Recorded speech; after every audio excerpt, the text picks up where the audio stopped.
नमस्कार साथियों, आप सबका पुनः स्वागत है श्रद्धा एस्ट्रो ज्योतिष में। आज हम लोग कवर करने वाले हैं सिंह लगन की कुंडली में यदि बुध पंचम भाव में बैठे हैं तो किस प्रकार का फल देता है। हम ये भी कह सकते हैं सिंह लगन की कुंडली में धनु राशि का बुध किस प्रकार का फल देता है। इससे पहले हम लोग सूर्य, चंद्रमा और मंगल की कंप्लीट वीडियो रिकॉर्डिंग भृगु सरल पद्धति अनुसार चैनल पर अपलोड कर चुके हैं। जो भी व्यक्ति भृगु सरल पद्धति को आधार बनाकर ज्योतिष सीखना चाहता है, जो ज्योतिष को सीखने का सबसे सरल तरीका है, आप चाहे 50 पुस्तकें पढ़े हों, चाहे 100 पुस्तकें पढ़े हों, आपको बार बार दिक्कत हो रही है, कारण आपने भृगु सरल पद्धति के नियमों का आधार नहीं बनाया। 9 के 9 ग्रहों की 12 अलग अलग लग्न की अलग अलग राशियों में फल को जानने के बाद आप कोई कुंडली उठाइए, आपको कभी दिक्कत आने वाली नहीं है। चाहे आप जैमिनी पद्धति सीख रहे हैं, पराशरी प्रैक्टिस कर रहे हैं या कोई केपी एस्ट्रोलॉजी की प्रैक्टिस भी कर रहे हैं, बिना इन नियमों को जाने वो आगे सीखेगा तो अधूरा रहेगा ही रहेगा। क्लियर। मेरा नाम है सनत कुमार वाजपेयी। 15 सालों का अनुभव है मुझे साइंस एंड एस्ट्रोलॉजी में। हमारे बारे में और अधिक जानकारी के लिए आप सिंपली गूगल करें, सनत वाजपेयी लिखें, आपको हमारे बारे में कंप्लीट इन्फॉर्मेशन मिल जाएगी। तो आइए बढ़ते हैं आज के फल के बारे में।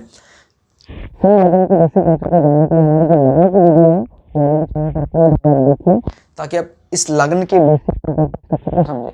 यहाँ से घड़ी की विपरीत दिशा में पांचवा भाव होता है, ये आपको सर्टिफिकेशन की बात करता है, किस प्रकार का डिग्री डिप्लोमा आपको मिलेगा।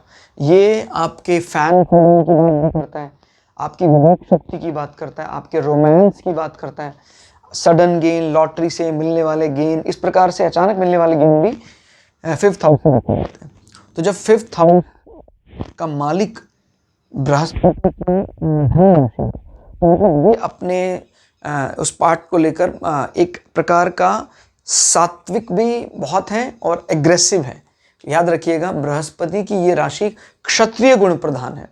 विद्या को लेकर और इस चीज को लेकर अगर इसका और इसका संबंध बन जाता है, कभी भी याद रखिएगा पंचम और सप्तम का संबंध तो इससे हमारी रोमांटिक देखी जाती है या लव मैरिज देखी जाती है 5वें और 7वें के संबंध से।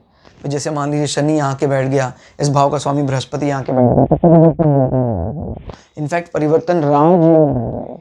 क्लियर हो गया। इस भाव का मालिक कभी भी केंद्र हाउसेस के साथ इन्वॉल्व होगा। ठीक है, राजयोग की वीडियो चैनल पर ऑलरेडी अपलोड कर चुके हैं। वो वीडियो देखने के लिए भी आप प्लेलिस्ट सेक्शन में ग्रहों का गणित करके एक प्लेलिस्ट है, उसमें जाएं, आपको राजयोग और लक्ष्मी योग वाली वीडियो मिल जाएगी। तो बुध जब यहाँ बैठते हैं तो जो यानी बुद्धि को अब वहां लगाने का काम करेंगे। बृहस्पति का संबंध है ज्ञान से, इनका संबंध है बुद्धि से, तो ज्ञान और बुद्धि मिलते हैं तो आप लौकिक संसार में जो मिलने वाला ज्ञान है उस पर सारी बुद्धि लगा देते हैं, तो बहुत अच्छी बात है। और यहाँ पर बैठकर बुध अपने घर को देख रहा है, यहाँ से 1 2 3 4 5 6 7 सप्तम भाव में, यानी अपने से दृष्टि मानी जाती है 7वीं दृष्टि। क्लियर होगा। 100% दृष्टि है, कई ग्रह 5वीं 9वीं 3री 10वीं 4वीं 8वीं दृष्टि अतिरिक्त लगते हैं, लेकिन 7वीं दृष्टि तो मजबूत मानी ही जाती है बाय डिफॉल्ट सभी दृष्टियों में। तो बुध की आय भाव में जब दृष्टि पड़ रही है तो वो उस भाव का स्वामी यहाँ बैठा है और इस भाव से बैठकर वो दृष्टिपात कर रहा है। ये दो अलग अलग बातें याद रखिएगा। जैसे इस भाव का स्वामी कहीं यहाँ बैठ जाता तो भाव का स्वामी यहाँ बैठ गया, तो मतलब इस भाव की प्रॉपर्टी यहाँ ट्रांसफर हो गई, लेकिन ये भाव अगर उसको नहीं देख पा रहे हैं तो वो कमजोर हो रहा है। अभी क्या है, हम इस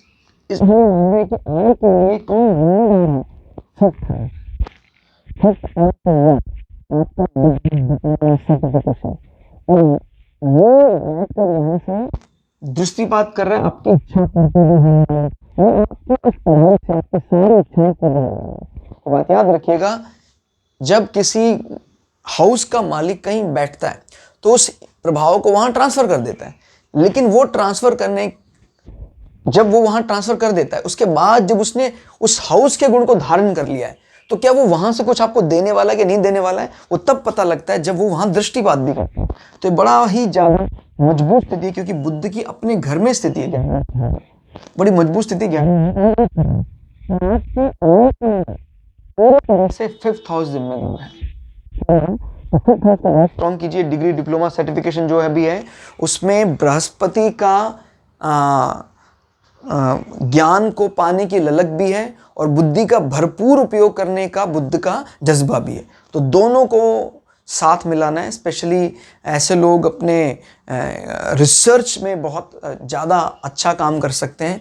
याद रखिएगा, धनु राशि बुद्धिमान राशि, एग्रेसिव राशि है और अच्छा पढ़ाई करने पर विचार करती है। रिसर्च के लिए हम मंगल को भी, योग कारक जो ग्रह उसको भी देख लेते हैं कि वो डिग्री डिप्लोमा करने के बाद जो हायर रिसर्च है उसमें प्रमोट करेगा कि नहीं करेगा। अगर यहाँ मंगल भी मजबूत स्थिति में है तो ये आदमी पीएचडी डिग्री जरूर करेगा। ठीक है। फिर हाँ, धन भाव एसेट्स को मजबूत करने के लिए भी 1 2 3 4 अपने से 4 होकर, धन भाव का स्वामी अपने से 4 होकर सर्टिफिकेशन हाउस में बैठ गया। ना सिर्फ आय डिपेंडेंट है आपकी, आपके संतान होने के बाद आपकी जो फिक्स्ड आय है, नॉट फिक्स्ड एसेट्स की बात, फिक्स एसेट्स, ठीक है, ये बढ़ेंगे, संपत्ति में बहुत बढ़ोतरी होगी। क्लियर हो गया। जब कभी भी आपको इस राशि और इस राशि में से चुनना हो, याद रखिएगा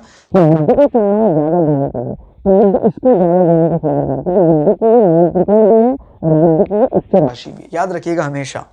क्लियर। तो देखा जाए तो कोई इसमें बुराई भी नहीं है, आय हो रही है लेकिन आपको फिक्स्ड एसेट्स नहीं बढ़ रहे हैं, आपके बैंकिंग सेक्टर में जो टर्म है आपकी डिपॉजिट नहीं हो रहा है, तो कुछ फायदा नहीं है। तो इसकी मजबूत ज्यादा स्थिति होगी क्योंकि इसको बुद्ध सबसे ज्यादा अच्छा मानता है। क्लियर। लेकिन यहाँ पर एक बोनस क्या है, अतिरिक्त बोनस की यहाँ पर नजर भी पड़ रही है। कुल मिलाकर देखा जाए बुद्ध को बहुत प्रिय है ये, और बुद्ध को स्वग्रह तो है, लेकिन यहाँ पर नजर पड़कर दोनों हाउसेस का टेक केयर करने में बुद्ध कोई भी कसर छोड़ने वाले नहीं है।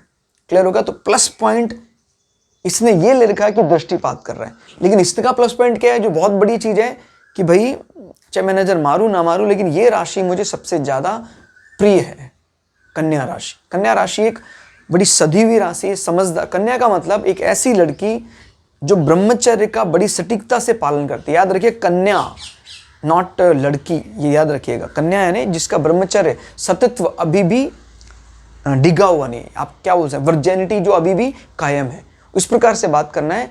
तो आप सही ढंग से समझ पाएंगे कि क्या बात कर रहा है, तब की बात कर रहा है, उसके ब्रह्मचर्य की बात कर रहा है। क्लियर।